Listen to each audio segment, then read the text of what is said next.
Président. Monsieur le Président, il aurait fallu la visite d'un autre conservateur pour que le Premier ministre reconnaisse, du bout des lèvres du moins, la menace économique qui pointe à l'horizon. Nous savons que le Premier ministre a ajouté des lignes à la dernière minute pour ajuster son discours hier soir, suite aux avertissements de David Cameron, des avertissements que le NPD répète maintenant depuis des semaines. Le mouvement Desjardins a maintenant ajouté sa propre voix et ses propres avertissements. Si rien n'est fait, le Canada sera frappé à nouveau par une récession, la deuxième sous ce gouvernement conservateur. Quel est le plan du gouvernement conservateur face à cette crise appréhendée?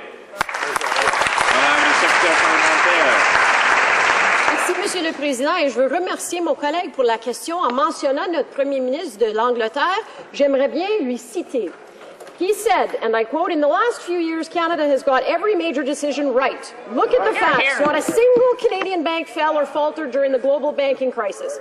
Canada got to grips with its deficit and was running surpluses and paying down debt before the recession, fixing the roof while the sun was shining. Your economic leadership has helped the Canadian economy to weather the global storms far better than many of your international competitors."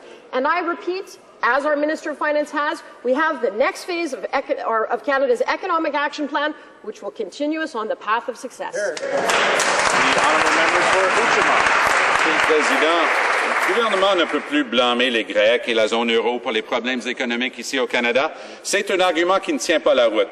Une diversion. Les conservateurs doivent prendre la responsabilité de leur échec économique, de leur incapacité de profiter des avantages du Canada.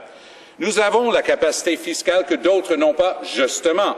On peut investir dans l'infrastructure, obtenir un excellent retour sur l'investissement, renforcer l'emploi et l'économie, tout en se donnant un avantage compétitif sûr. Aucun investisseur privé ne passera à côté d'une telle opportunité. Comment ça se fait qu'eux y passent à côté encore une fois? Madame le secrétaire parlementaire de la ministre des Finances. Thank you, Mr. Speaker. And I want to remind this House that we do have a plan to support jobs and to create some growth here in Canada. It's a plan that, unfortunately, the NDP and the Liberals voted against. In fact, they voted against things like flowing $1 billion in federal funding to provinces and territories for infrastructure in 2011 and 12, against helping manufacturers by extending the accelerated capital cost allowance for 2 years, against renewing EI pilot projects to help the unemployed, more against extending work-sharing agreements to help protect jobs, and against creating a hiring credit for small business to help create jobs. They need to get on side with us and help. The honourable member for Outremont. Mr. Speaker, yesterday the British Prime Minister called the current global economic crisis a debt crisis. His solution is more austerity, but it's a diagnosis that simply doesn't apply here in Canada. Ours is a crisis of inadequate demand in the economy, caused by a lack of private investment, debt-burdened households, and a growing trade deficit and government cutbacks. The obvious and immediate solution is long overdue investment in infrastructure and job creation. Will the Conservatives stop making excuses and start investing in the projects that will restore falling infrastructure while putting Canadians back to work and strengthening our economy?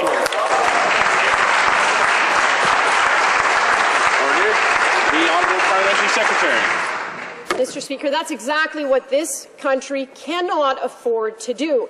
Let's see the facts once and for all. Canada has fared relatively better than most during the global recession. In fact, Canada has the best fiscal position in the G7, the lowest net debt in the G7, among the lowest deficits in the G7, and as we all have heard, IMF and OECD both project that Canada is going to have amongst the strongest growth in the G7 if we continue on this low-tax plan that we've put in place. The last thing that we need is to tax our businesses $10 billion more, which will in fact kill jobs.